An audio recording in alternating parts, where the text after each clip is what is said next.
You ask Tiger to solve. This deals with linear equations with one unknown. The final result is f equals -31/9. Let's solve it step by step. Group all constants on the right side of the equation. Subtract 16 from both sides. Group like terms. Simplify the arithmetic.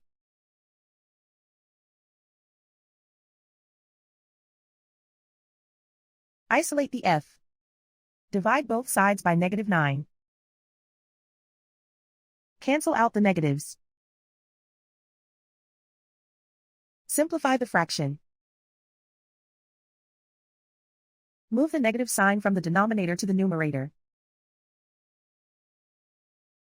And so the final result is f equals -31/9.